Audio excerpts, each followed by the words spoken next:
vô nhà anh để thương. Giây phút em gặp anh là em biết em si tình. Tình tình tình tăng tăng tình tăng tình tình tình tăng tăng tăng. Giây phút em gặp anh là em biết em si tình. Tình tình tình tăng tăng tình tăng tình tình tình tăng tăng tăng.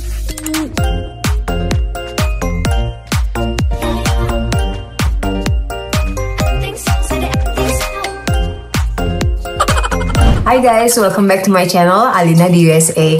Di channel ini aku banyak membahas tentang segala sesuatu yang berbau Amerika dari sudut pandang orang Indonesia. Jika hal-hal mengenai pop culture, studi, bekerja, dan menikah dengan orang luar adalah sesuatu yang kalian minati, maka channel ini cocok buat kalian.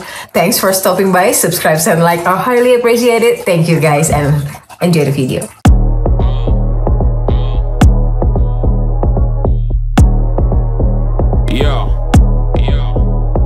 Hai guys, ini perdana setelah ratusan purnama aku nggak bikin video sama sekali. So akhirnya aku senang banget bisa manage time antara ngurusin perusahaan sama bikin konten lagi. Aku punya perusahaan di Indonesia yang berfokus kepada ngirimin anak-anak Indonesia ke Jerman untuk kerja atau belajar S1, S2, dan S3.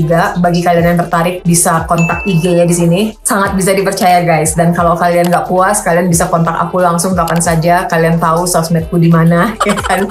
Dan mengurus perusahaan tersebut taking too much of my time, tapi aku suka sih, cuma ya untuk bikin konten video panjang jadi agak terhambat. Tapi aku janji ke kalian, mulai dari sekarang aku mulai rajin bikin video. Aku sudah tahu ritmenya kapan. Coba cek shortku juga guys, aku banyak bikin video di sana menceritakan keseharianku berjibaku antara Indonesia Amerika. Dan let's communicate di komen, kalian mau aku coverage apa, aku dengan senang hati akan bikinin buat kalian. Hari ini aku mau ngebahas tentang siapa lagi ya yang lagi viral banget di Amerika, P. Diddy, karena banyak yang request emang. So let's get on to it to coverage what happened with P. Diddy. Aku akan mulai dari berita terupdate-nya ya, dan beberapa hal detail yang mungkin hanya kalian dapatkan dari aku yang memang tinggal di Amerika. Jadi bagi kalian yang mau lihat kronologis detailnya dari awal banget sampai yang terakhir, mungkin kalian nggak akan dapetin di kontenku. Aku cuma merangkum berita terbarunya, delik hukumnya, dan segala spekulasi yang terdengar di Amerika. Siap? Let's go. Jadi kalian tahu Sean Diddy sudah menjadi tersangka dari sindikat besar kejahatan seksual. Proses penyelidikan FBI sudah terjadi sejak 1 tahun yang lalu, sejak adanya report bahwa dia melakukan penyerangan seksual kepada pacarnya sendiri.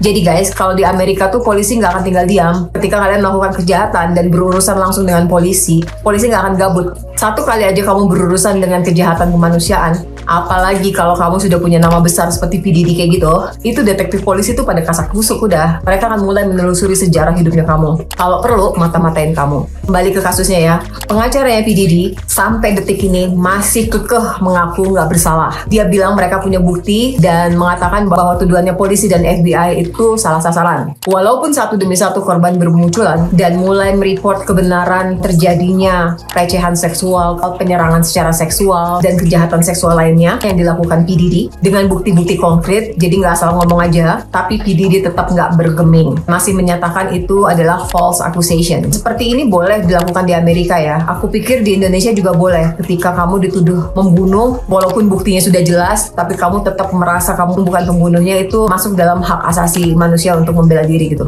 Boleh menyangkal, sampai mati pun boleh menyangkal.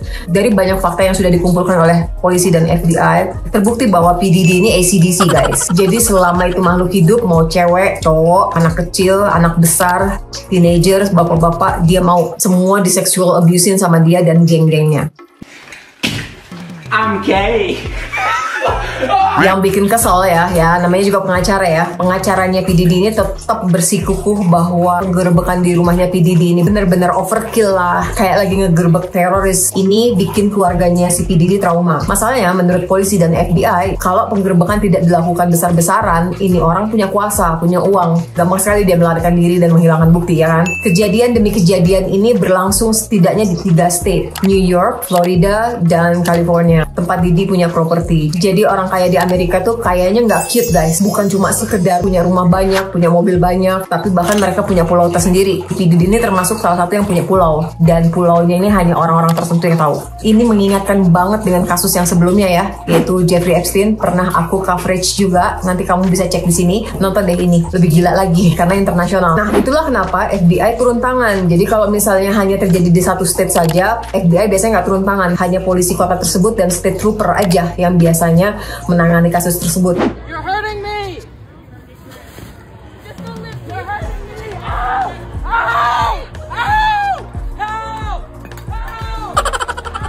Tapi karena ini sudah pindah-pindah ke provinsi-provinsi lain, kalau di Indonesia ya, kalau di Amerika kan state, makanya harus FBI yang menangani. Jadi si P. Diddy ini udah akap guys, antar kota, antar provinsi.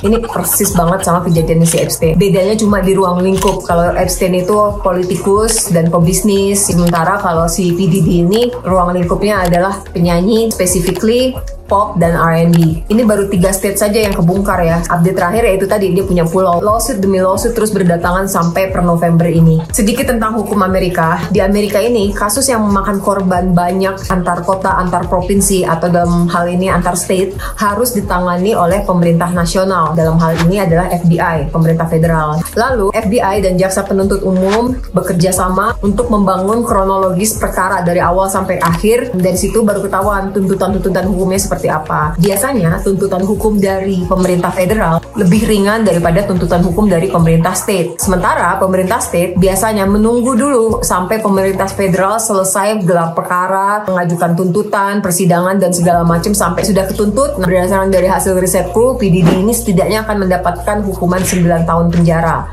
minimum. Setelah urusan dengan pemerintah federal selesai, dia bisa dituntut oleh pemerintah-pemerintah state. Sejauh ini yang sudah jelas kelihatan ada 3 state yang akan menuntut dia, menunggu hasil keputusan dari pengadilan federal. Tapi pemerintah state guys nggak boleh membuat tuntutan yang sama dengan pemerintah federal. Jadi kalau misalnya dia sudah dituntut melakukan kejahatan seksual, pemerintah state nggak boleh nuntut hal yang sama. Itu melanggar konstitusional. Jadi cari tuntutan lain. Misalnya dia melakukan penipuan. Jadi dia kan berlapis-lapis, pindah penjara kemungkinan besar. Jadi secara gampangnya pemerintah state tuh duduk diam, duduk manis dulu, ngelihat perkembangan yang terjadi di pemerintahan federal. Setelah itu nyatetin mana nih yang belum masuk sama pemerintah federal, dia bisa nuntut. Bahkan mungkin dia juga punya hak untuk tidak nuntut sama sekali. Ya udahlah, dari penjara di federal ini bisa seperti itu. Walaupun itu jarang terjadi. Pemerintah state biasanya ikut-ikutan melakukan penuntutan. Kerennya hukum Amerika, berkali-kali P. Diddy dan pengacaranya mencoba untuk gugurin tuntutannya, dari negosiasi kasus, minta penangguhan penahanan, sampai mengajukan tahanan di rumah, memohon untuk membayar saja sampai $50 juta. Semua itu ditolak mentah-mentah pengadilan federal. Merinding nggak tuh? Pengen banget gue Indonesia kayak gini gitu, dimana hukumnya nggak tajam ke bawah doang, ke orang-orang menengah bawah, orang-orang yang punya power dan uang yang sangat banyak pun kena. Udahlah ditolak mentah-mentah, bahkan hakimnya pun ngejek. Jadi hakimnya bilang klaim pengacaranya Diddy ini sangat false dan hideous. Hideous itu artinya apa ya? Menjijikkan gitu. Kita penduduk Amerika ini cuma berharap hakimnya itu nggak tiba-tiba diganti, karena rumornya hakim yang tegas ini sudah diganti, dan kita takut nih yang hakim yang baru ini ada apa-apanya sama si P. Diddy. Kasus ini jelas merembet ke banyak hal ya guys. Salah satunya P. Diddy itu pernah mendapatkan penghargaan sebagai warga teladannya New York. Nah, wali kota New York ini bahkan sampai meminta kembali kunci kehormatan kota New York tersebut dari P. Diddy. Dia nggak mau kotanya disangkut pautkan terhadap P. Diddy ini. Keren kan? Karena tindak kejahatan yang dilakukan itu sangat bertolak belakang dengan kehormatan yang diberikan secara simbolis pemerintah New York kepada P. Diddy. Lalu selain itu dia juga kena cancel culture lainnya. Dia kan sempat kuliah S1 tuh di University of Howard atau Howard University.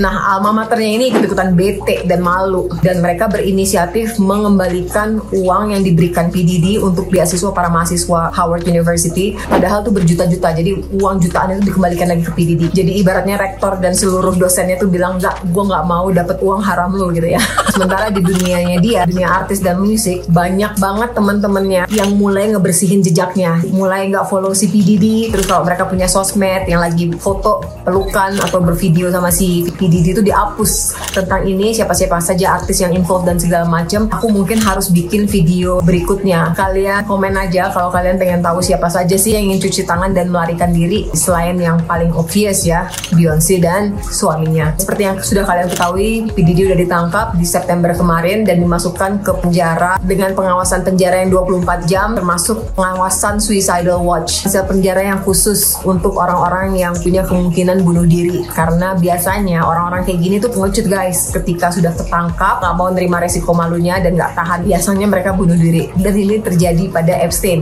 dia bunuh diri di sel. Walaupun rumornya ada kemungkinan besar dia bukan bunuh diri tapi dibunuh gitu ya. Ini bisa juga terjadi, bisa saja ada orang yang ngebunuh si P. Diddy karena dia nggak mau aibnya buka gitu ya. Spekulasi berkembang luas di masyarakat masyarakat Amerika, di mana mereka langsung mengamati teman-teman artisnya si P. Diddy. Jadi ya seperti yang kalian tahu di Indonesia juga udah banyak rumor ya, si ini ngebunuh ini, P. Diddy dalangnya pembunuhan A, pembunuhan B, tapi sampai sekarang baru Casey Ventura aja sebagai seorang public figure yang berani mereport ya. Yang lain-lainnya masih pada bungkam, mungkin masih memikir apakah bijak gitu loh untuk menceritakan ini ke pengadilan dan menjadi bulan-bulanan yang publik gitu. Cuma semua masyarakat Amerika tuh ya udah percaya banget bahwa memang benar sindikat ini melebar luas dan dia menggunakan kekuasaan dan kekayaannya untuk menseksual abuse para artis-artis yang akan dia populerkan. Jadi jaringannya tuh gak cuma dia doang gitu. Dan walaupun foto-foto itu sudah tersebar luas, pengacaranya tetap kekeh bahwa itu false accusation, karena memang foto-foto yang sudah tersebar luas itu nggak pernah menunjukkan yang terjadi. Makanya FBI ini harus kerja keras banget